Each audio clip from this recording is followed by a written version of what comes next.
কলকাতার সিথির মোড়ে সার্কাস, তবে এটি কোনো সাধারণ সার্কাস নয়। প্রখ্যাত গায়ক মোহাম্মদ রফির ১০১তম জন্মদিন উপলক্ষে এই আয়োজন। ২৬ ডিসেম্বর শুক্রবার সকলের মন জয় করতে সিথির মোড়ে হাজির হন রাশিয়ান ডায়মন্ড সার্কাস। এর আগে ২৪ ডিসেম্বর বুধবার ঠিক সকাল ১১টায় রাশিয়ান ডায়মন্ড সার্কাসের তাঁবুতে কেক কেটে মোহাম্মদ রফির ১০১তম জন্মদিন পালন করা হয়। এই অনুষ্ঠানে উপস্থিত ছিলেন একঝাঁক সার্কাস কর্মী সহ অন্যান্যরা। এই আয়োজনকে ঘিরে কেনিয়া, রাশিয়া এবং মঙ্গোলিয়ার শিল্পীদের উৎসাহ লক্ষ্য করা যায়।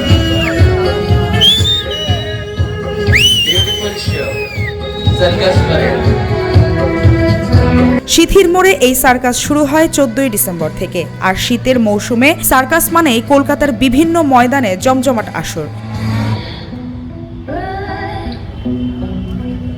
বিভিন্ন পশু পাখি ও জোকার নিয়ে হাজির হয়ে যান ময়দানগুলোতে দর্শকদের আনন্দ বিনোদন দিতে।